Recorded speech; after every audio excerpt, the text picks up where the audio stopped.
Taking a look at the Monster Hunter World mod for RimWorld, which boasts some really nice art, legitimately some of the best art that I have seen in any mod thus far in RimWorld. It adds in, I believe, around 30 or so of the monsters from Monster Hunter World.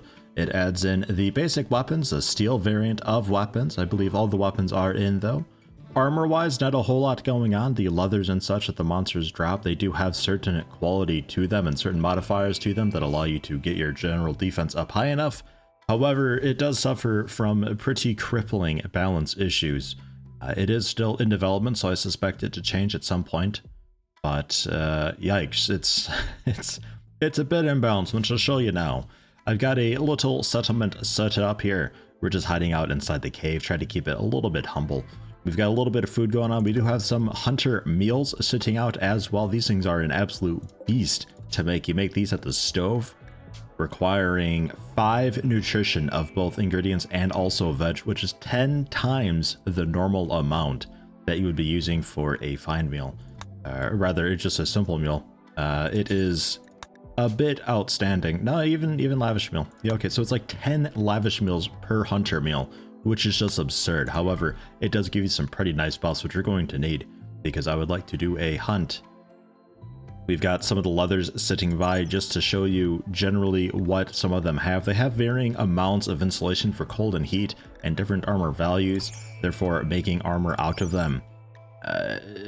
Well, clothing out of them more like. It does have a bit of merit choosing one over the other. However, as I think we'll find out relatively soon, even with our armor being generally kind of high, it's not really enough at all. We've got some of the weapons going on. Nanami here with the hunting horn, although there really are no abilities with the hunting horn. You sort of just bash them over the head. I suspect what with royalty and the spells and stuff that you can get, perhaps some of those could be incorporated into hunting horn specific things. I'm not entirely sure how you would go about associating said skills with a hunting horn though, but that's the thing. We've also got Luxingbird here with a gun lance. It is a ranged weapon, but it does slow you down a very significant amount. There we are. They are working on it. It's pretty terrible. I would prefer if this is the type of thing where it slows you down while you have it out and wielded. I don't know if there's a way to make that trigger, but generally just while you have it equipped. A hunter's visiting. Okay, cool. While you have it equipped, you're dreadfully slow. The thing does have immense armor penetration, 160% armor penetration. Stopping power, sadly only 0.5, but the damage being 40, just straight up 40. Fire rate 90 rounds per minute, 3-shot burst, really short range though. And it does have a bit of melee to it. All the weapons have melee DPS generally quite good. They're all pretty slow though. The damage that you get though, the way RimWorld damage works, these values need to be tweaked like really severely hard. That is an 84 damage. I mean, you will just one-shot literally any limb of any pawn regardless of what they're wearing. It's not really for standard RimWorld play, it's more for fighting the monsters, but the damage values are still a little bit wild. But that's the gun lance. We're going to switch you over to the hammer, though. It's a legendary hammer with a little bit of fun art on there. A line surrounded by cones, neoclassical with expressionistic elements. Cool. The damage here is still being upwards of 80s. Big Bang Smash being 115.5. I quite like that the combos that you would have in Monster Hunter World are just associated with random attacks that your colonist does. It's a pretty nice twist. I was partly expecting the abilities to be sort of bound to your keys when you draft the colonist. You know, you could have like different fire modes basically, and I suspected something like that would be going on, but they just kind of automatically do it. We got Ava with the insect glaive, Daisuke with a light bow gun, Ryu with a switch axe. The switch axe can transform. There we go. Axe form. Or back to sword. It's quite cool. I like it. I like it a lot. I don't know, like, A-B comparison, what would be best. I assume the values are a bit different. The axe, I think, is traditionally the slower, harder hitting thing, whereas the sword is a bit faster, but you use the sword to charge up the axe, and it's a complicated balance. I did a little bit of switch axe in Monster Hunter World when I played, but I'd assumed that the values kind of sort of relate in some way to how they are in game. It looks like the damage here in switch axe is a little bit higher. The attacks seem to be generally a little bit slower though too, so that seems to be okay. That's the balance there. So you get to kind of choose what you want. And the 5 of us, we're going to equip some bowler hats. Because I didn't really know what else to make with the leathers. There's no like actual armor that you can put on. I wanted to keep this basically strictly Monster Hunter World. So, I mean, generally it's okay. We got this one made out of the dogma. It's not the best thing ever. It only covers the head, the left ear, right ear. It's sort of whatever. And then we got here the Betelgeuse.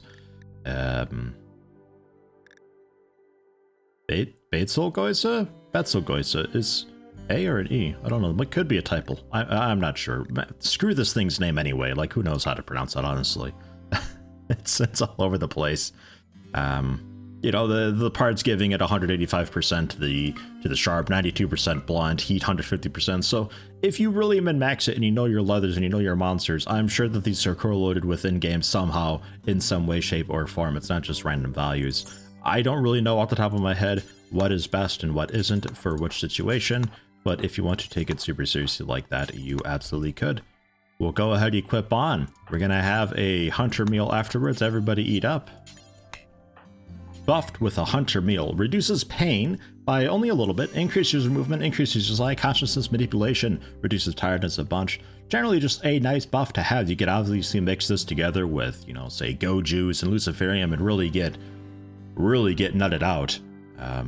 If you really want to. I wouldn't, but we'll leave it as is. And we'll head out. There is a little bit of conflict that had happened down here. We got a Gyros and a Jagras who were fighting each other, just kind of took each other out at some point in time, once upon a time. Monsters like that just seem to generally spawn. Like Jagras I had earlier, a pack of them had come in, I think 5 or so, and started trying to hunt us because they were hungry and there wasn't really much else out on the map.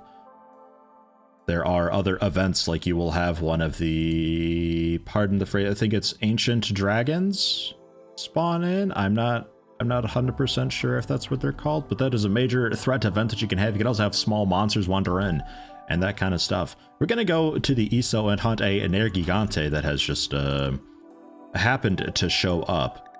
It unfortunately does have a bit of asthma, but that's okay. I mean, welcome to RimWorld, little guy. That's fine. Nergigante being, we can outrun him. The meat amount surprisingly low, leather amount surprisingly low. Trainability, though, if you happen to tame it, its advanced trainability requires 10 handling skill. So there's that. That's quite good. Revenge chance on tame, fail, or on harm is both 100%, so you better make sure you get the inspiration to do that. But hey, you can have your own Nergigante. Nergigantes do lay eggs, so you could technically breed Nergigantes if you really wanted to. Would be quite cool. Nuzzle interval, 5 days. Melee DPS though, that's what we really care about. 26.95, 61% accurate, 2.08 seconds between attacks, 91.25 melee damage, average of all attacks. That is just absolutely absurd. This thing will just go around one-shotting people unless you've got extraordinary armor. But armor penetration being 137%, good luck. Body size 2.5, you're probably not going to stagger it and stunlock it very well. Pain shock threshold 80%. It's going to be a tough one to bring down, but we'll go for it. We'll see what we can do. We're buffed up with 100 meals. We know what's there. We got a bit of range. We got a bit of melee. We'll try it out to see how it goes. Where were you stuck behind? Maybe if we transform. I forget what. I think sword you move a little bit faster than axe, right? Was that the thing? Oh, okay, we're going for it. All right, Daisuke, open fire. Let's go. Ooh, destroyed a wing straight out. It's already down. We actually kind of annihilated it. The light bow gun doing phenomenal work. Wow. No problem at all. Like, at all. We got out of that completely unscathed. Poor thing. Well, let's hunt something else then. That went extraordinarily well. How about a couple of Grey Jagras, maddened by Manhunter? These are typically the first thing that you will fight in Monster Hunter World, so you'd suspect this to be a pretty okay first step. Melee DPS 8.29, melee damage 28.75, 2.15 second cooldown. Really shouldn't be that much of a threat. So I'm actually going to go ahead and we're just going to send Ryu up there and we'll see how you do by yourself. Everybody else just kind of stand back, do whatever. They're both set to Manhunter Permanent, so they will be engaging you. Come on, Ryu. Okay, the light bowgun's doing a little bit of work there. You can stop. A little bit of help from the light bowgun. Ryu's not really fighting back. There we go. Switch over into sword also. Well, I mean, really phenomenal damage being done with Ryu here. Finally getting hit. Right foot, right leg. Just pawed at. Okay, you're actually doing, like, surprisingly well. Considering these guys are godlike, to be fair. Perfect stats and some of the better armor, I would think. Was able to pretty easily take on 2 great Jagras, which I suppose isn't really that much of a feat, in fact. They are pretty basic. It is good to see, though, that the general pacing of Monster Hunter World is brought into RimWorld. That is quite nice.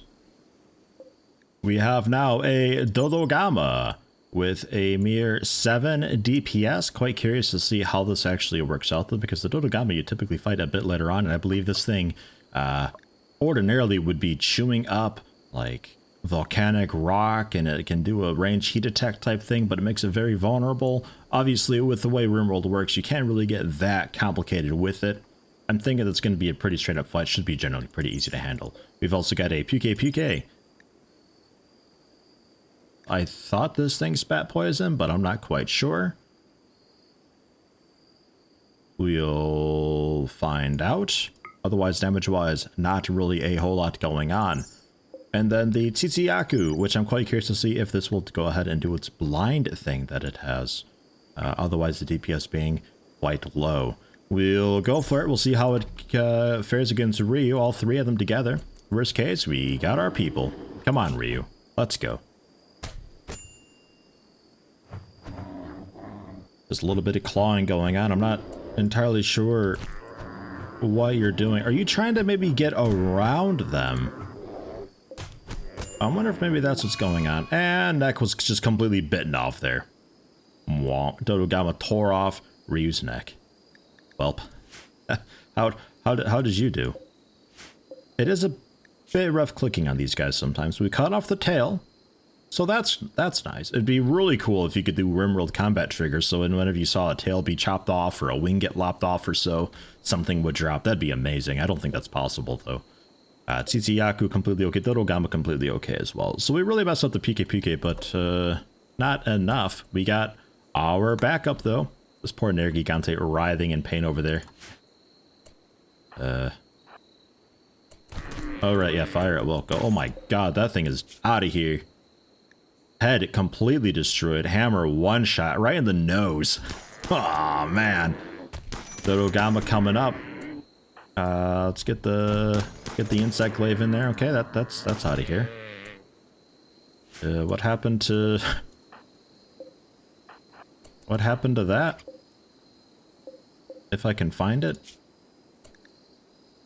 Just simply did enough damage to that. Destroyed the head with a hammer. And you just get straight up just shot down with the light bowgun. The light bowgun, to be fair, again, right, like I've got the legendary person. I think the bowgun is even legendary too, so your accuracy is just absurd. Long range, we're probably at medium or short range just then, so 100% accuracy mixing with your skill. You're a little bit disgusting. So that's to be kind of assumed. Interestingly, you are also trigger happy. I didn't notice that. It doesn't really show. Well, okay, so that's a bit of a rough showing, but we did see a couple interesting one-shots just because of how RimWorld works. Completely one-shot because the neck only has 23 health. It is a very vital organ. Range attacks will always be generally the way to go because obviously a couple of good range shots and like the leg or the arms reduces manipulation so much that it just overall wrecks them. The monsters do have a pretty high amount of health in their body parts, but when you have the Monster Hunter weapons, it's not very much. And these are just the basic steel ones. Like, they're not even really that huge and fancy. but, you know, work in progress. There's a lot of balance to be had here. I quite like it, though. It depends how in-depth you really want to get with it, but I feel like the type of thing where if you want to go out on a hunt, it would be awesome to be able to... I don't know how possible it is, and it would take so much work that I'm not sure it'd be effort, but if you were to go out onto the world, you go out onto what's all, there's a mod that allows you to just do a camping spot. If you could take that concept and instead of go to create a camping spot, you go on a monster hunt. If you wanted, you could even have a tracking skill associated with colonists, and that would be when you go to the map, there is a general bone pile type thing that uses the tracking skill and some work amount to then trigger an event similar to how the ground penetrating scanner works. You get a researcher on there, they work it for a while, an event is triggered, and it reveals some ore down below.